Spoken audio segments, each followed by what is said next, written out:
Ya, kembali ke program Silaturahim Tokoh Nasional, Kiai, kita lanjutkan kembali. Nah, seperti yang tadi Kiai katakan, berkecamuklah begitu ya, paham-paham berbeda-beda sejak tahun 80-an dan sepertinya tingkatannya mulai semakin terlihat itu, termasuk juga pada saat Pilkada DKI. Yang menyebabkan akhirnya toleransi umat beragama menjadi kendur seperti itu, keberagaman juga kemudian tidak menjadi perekat kita lagi begitu. Anda sebagai Ketua Umum PBNU bagaimana menilainya, Kiai? Kita khawatir dan kita prihatin sebenarnya karena masyarakat Muslim Indonesia dulu ketika bersama-sama mengusir Belanda, mengusir penjajah lah ya. Itu semua sudah sepakat bahwa kita ini negara, kalau mau bahasa Arab, Darussalam, yakni negara yang damai. Nah, kalau bahasa kita ya nation state dong, negara kebangsaan, bukan negara agama dan bukan negara suku, bukan negara Islam, Katolik, Kristen, Buddha, Hindu, Konghucu, bukan negara Jawa, Sunda, Batak, Dayak, Madura, Ambon, bukan. Negara Indonesia yang di dalamnya 740 suku, sekian agama, yang resmi aja 6, yang nggak resmi ada 20 barangkali. Darmo Gandul, Gotoloco, Sabto Darmo, Sunda Wiwitan, Karuhunan, Kapitayan, Parlin. Ya banyak sekali ya. Itu Subun, bukti keberagaman kita. Oke. Enggak, betul apa adanya saya ngomong. Enggak berarti enggak mendiskreditkan, enggak. Itu semua kita sepakat negara Indonesia, negara kebangsaan Darussalam menjaga perdamaian. Salam itu damai. Negara yang menjaga membangun perdamaian, hidup bersama-sama, berbagai suku yang beragam dan agama yang sampai beberapa tahun terakhir smooth saja, lancar-lancar saja. Itu sepakat NU, Hasyim Asy'ari, Wahid Hasyim bapaknya Gus Dur, Hasyim Asy'ari kakeknya, Said Cokroaminoto, Agus Salim Syarikat Islam, Haji Ahmad Dahlan, Kahar Muzakir, Abi Kusno, Muhammadiyah, sepakat sudah. Laimena, Maramis yang non-muslimnya, Soekarno-Hatta yang nasionalis, itu sudah selesai. Di Timur Tengah, belum selesai sampai sekarang. Agama dan nasionalisme belum selesai di Timur Tengah. Ulamanya masih, ulama besar, terutama ulama besar ya, tidak nasionalis. Masih mimpi, romantisme, khilafah. Yang nasionalis bukan ulama.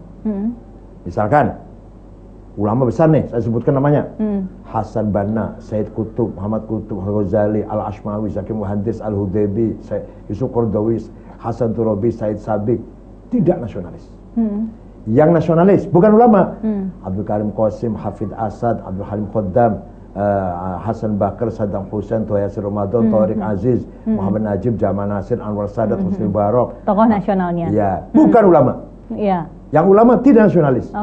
Di Indonesia, Ki Hasyim Asy'ari, kakaknya Gus Dur, pendiri NU, sudah nasionalis sejak dulu. Nasionalis. Kenapa? Karena nasionalisme di Timur Tengah datangnya dari luar. Pertama kali ada ideologi nasionalis masuk ke Arab adalah yang membawa namanya Michel Aflaq, beragama Kristen Ortodok dari Suriah. Pertama kali berdiri partai politik Arab, namanya Partai Ba'ath. Itu nasionalis, sosialis, sekuler.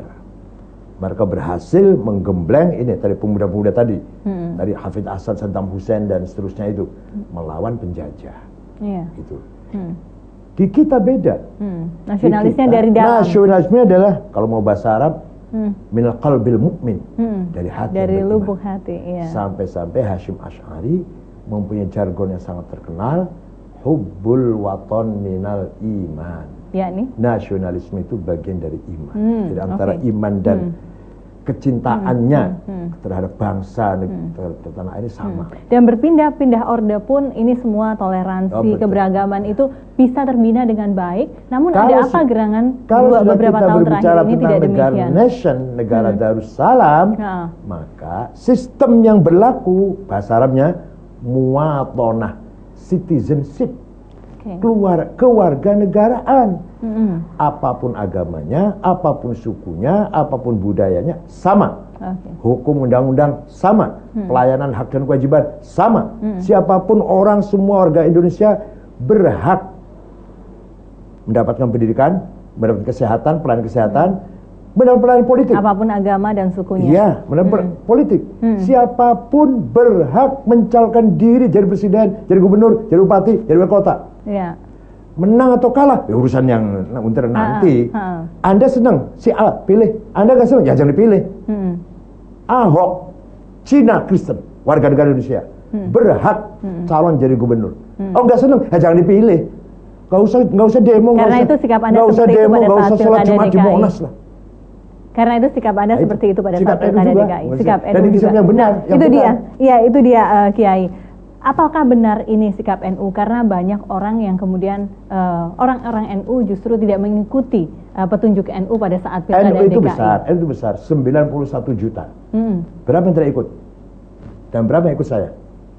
Kalau saya bolehkan demo, gak muat Jakarta. Kalau kemarin saya bolehkan sholat Jumat di Monas, boleh silakan NU sholat Jumat di Monas, gak muat di Jakarta. Tapi ada juga loh yang ucapan-ucapan miring mengatakan kalau kemudian warga NU ini taat pada Kiai Haji Said Agil Siraj begitu, pasti yang menang bukan yang saat ini menang. Saya nggak bela Ahok, saya nggak bela Ahok, wallahi tidak, dan tidak bela Anies, tidak. Tiga-tiganya datang ke kantor PBNU, saya terima semua.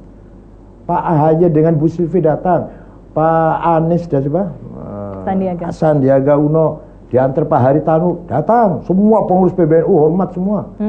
Terakhir kemudian Ahok dan Pak Jarod datang malam itu, kita terima semua. Waktu itu ada Pak Jan Farid juga, sama penerimaan kita sama, nggak saya bedakan. NU itu bukan partai politik. Kalau pendukung nggak ada artinya bukan partai politik. Ada calon gubernur nggak bisa kendaraan NU, nggak bisa. Ya harus partai politik kendaraannya.